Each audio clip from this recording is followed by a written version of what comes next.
मोदी के गुंडे सोनम को चादर में लपेट कर ले गए जंतर मंतर से। क्यों? What is this reason? अब सोनम वांगचुक को विपक्ष के नेताओं का, सबका, तकरीबन सबका, जितने हैं सबका साथ मिला, सब आए उनसे मिलने के लिए। अखिलेश यादव की पत्नी डिंपल यादव भी आई, कांग्रेस की तरफ से पवन खेड़ा भी गए, यानी कि सभी दलों का मिला। एक शख्स के अलावा किसी ने राजनीति नहीं की, लेकिन एक शख्स ने वहां जाकर के राजनीति कर दी, अरविंद केजरीवाल ने। बाकी सबने उनकी चिंता जताई, उनकी वजह, सोनम वांगचुक की वजह से जंतर मंतर गए थे सब, उनकी तबीयत ठीक करने, उन्हें यह बोलने की आप ऐसी सरकार के सामने है कि आपकी नहीं सुनेगी, आप अपना व्रत तोड़ दीजिए, आप देश के लिए धरोहर हैं, आपकी जरूरत है इस देश को, आंदोलन लड़ने का दूसरा तरीका अपनाएंगे। जान गंवा करके नहीं, इस सरकार को कोई फर्क नहीं पड़ता। 750 किसान अपनी जान गंवा दिए थे, तब तो यह सरकार सुन नहीं रही थी। यह सरकार वोट से डरती है। देखिए, अरविंद केजरीवाल सोनम वांगचुक को शिक्षा मंत्री बनाएंगे। खुद का चुनाव तो हार गया हुआ व्यक्ति शिक्षा मंत्री बनाया चला था, उस समय से सारा रंगत बदल गई, एक अलग दिशा ले लिया सारा मोड़। और आज सोनम वांगचुक को कुछ हो गया अगर, तो कौन जवाब देगा? क्या यह सभी नेता जो गए हुए थे, यह सभी नेता एक बैठक करके और रणनीति बना करके जा करके सोनम वांगचुक से बात करके उनको समझा बुझा करके क्या उन्हें सेफ नहीं कर सकते थे? तो शिक्षा मंत्री बनाने चले थे। अरविंद केजरीवाल पीएम बन जाए। वह शख्स नरेंद्र मोदी से भी खतरनाक है, मैं आज से नहीं बहुत पहले से कहता हूं। और उस व्यक्ति का कोई वजूद नहीं है, इवेंट बाज है व्यक्ति है वह, यह इस बात में सच्चाई है। मौके की तलाश हमेशा रहती है। वहां उनको, सोनम वांगचुक को आपने सेफ नहीं किया, सोनम वांगचुक को अरविंद केजरीवाल ने फंसा दिया। संजय सिंह भी गए थे, संजय सिंह ने तो ऐसा नहीं किया। संजय सिंह को तो चिंता थी सोनम वांगचुक की, कि वैसा व्यक्ति इस देश के लिए बहुत जरूरी है, धरोहर है। सीना ठोक करके संजय सिंह ने कहा, अरविंद केजरीवाल की पार्टी के ही तो सांसद हैं राज्यसभा। तो संजय सिंह में और अरविंद केजरीवाल में कितना फर्क है देखिए।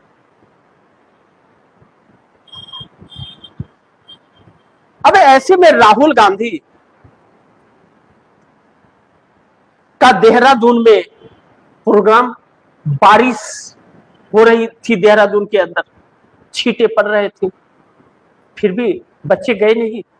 एक तरफ सॉन्ग चल रहा था और दूसरी तरफ राहुल गांधी का प्रेजेंटेशन है। कोई भारतीय जनता पार्टी में एक शख्स जो प्रेजेंटेशन दे सके जनता के बीच, प्रेजेंटेशन दे करके कहे कि यह देखिए ये सच्चाई है, आप हमें वोट दीजिए, मांग सकता है? राहुल गांधी ने तो वोट भी नहीं मांगा। राहुल गांधी ने वोट नहीं मांगी, राजनीति की बात नहीं की। उसने कहा कि सिस्टम फेल हो चुका है और आपको सिस्टम के तहत षड्यंत्र का शिकार बनाया जा रहा है, आपके भविष्य के साथ खेला जा रहा है।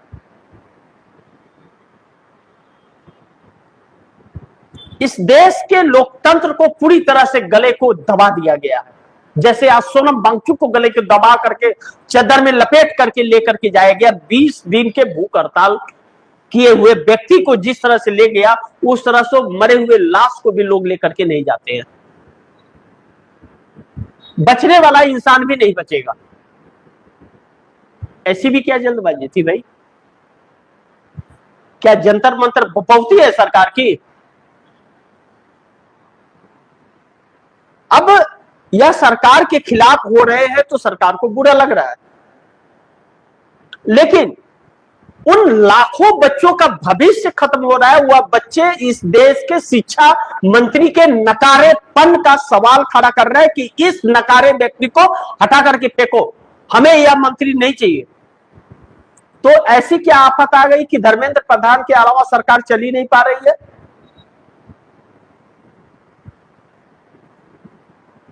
तो वही रहेगा, करोड़ों बच्चे का भविष्य खत्म होता रहा। यही बात तो राहुल गांधी भी कर रहे हैं और यही बात सोनम वांगचुक भी करते थे।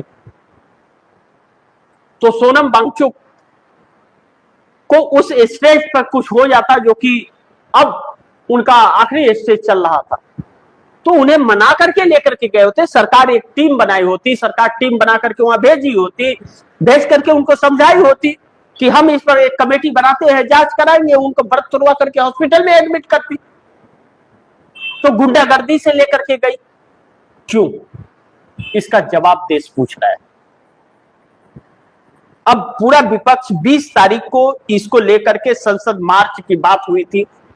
अब क्या संसद मार्च होगा? और पहले तो यही पता नहीं कि सोनम वांगचुक जीवित हैं भी या नहीं है, उनकी पत्नी तक को नहीं पता है। सफदरजंग अस्पताल के अंदर जिस तरह से भर्ती किया गया, उनकी पत्नी के हाथ में रिपोर्ट तक नहीं दिया जा रहा है। तो क्या माना जाए? गला घोटने वाली सरकार। ऐसे पीएम का इस्तीफा अगर नहीं होगा तो क्या होना चाहिए? अब बात शिक्षा मंत्री की नहीं, बात पीएम की है कि पीएम इस्तीफा कब देगा। देश को लूट दिया, बर्बाद कर दिया, बेरोजगार कर दिया, कंगाल कर दिया, कर्जदार कर दिया, और अब लोगों को चादर में लपेट कर उठाकर हॉस्पिटल में फेंक दिया। ऐसे में राहुल गांधी भी बच्चों को लेकर के चिंतित है। लगातार राहुल गांधी प्रेजेंटेशन दे रहे। एक उसमें संवैधानिक और लोकतांत्रिक तरीके से उनका प्रोटेस्ट चल रहा है कांग्रेस का। 85 शहरों में तकरीबन कांग्रेस का प्रोटेस्ट चल रहा है, जो यूथ कांग्रेस और कांग्रेस का छात्र संगठन NSUI लगातार प्रोटेस्ट कर रही है अलग अलग शहरों में, अलग अलग तरीके से, और लोगों को यह बताने की कोशिश कर रही है कि सरकार किस तरह से आपके साथ धोखा कर रही है। एक तरीका। लेकिन इस देश का वह बिका हुआ मीडिया क्या कर रहा है? इस देश की सच्चाई को छिपा रहा है और सरकार की नाकामियों पर हर कीर्तन कर रहा है। टीवी के अंदर डिबेट में बैठ करके 4 नफरतबाजों को बैठाता है, सिलेक्टेड लोगों को बैठा करके, और तमाशा बना करके कहता है कि पत्रकारिता का लानत है ऐसी पत्रकारिता पर जिसने अपनी आत्मा और जमीर बेच दी हो। 22 लाख नीट के बच्चे, 18 लाख CBSE के, और बाकी अलग अलग तरीके के पेपर लीक हो रहे हैं, क्योंकि उसका बच्चा उसमें नहीं है ना, उसका बच्चा तो विदेश में है, और उसके बच्चे के लिए तो 15 लाख फेंक करके पेपर ला जाएगा। लेकिन उस गरीब का, जिसके माँ बाप ने अपने बच्चों को पेट काट के पढ़ाया, जिसके माँ बाप ने अपने बच्चे को खेत गिरवी रख करके पढ़ाया, 15 से 20% ब्याज पर गांव देहातों में पैसे लेकर के पढ़ाया, उसके भविष्य का क्या? इन्हें कोई फर्क नहीं पड़ता। इन्हें संविधान बदलना है और इन्हें सत्ता की भूख है। अब जनता ही यह फैसला करेगी कि सत्ता इनके हाथ में देना है या नहीं। तो मोदी को अब महंगा पड़ेगा यह चीज, और बहुत महंगा पड़ेगा। देश भर में अगर आंदोलन की शुरुआत जेनजी ने कर दिया तो जेनजी ने अच्छे से अच्छे लोगों को उखाड़ करके फेंक दिया है। मोदी के गुंडे, बताइए आप दर्शक, की चादर लपेट करके सोनम वांगचुक को उठा करके जंतर मंतर से ले जाते हैं। एक सही तरीके से, सम्मान तरीके से नहीं।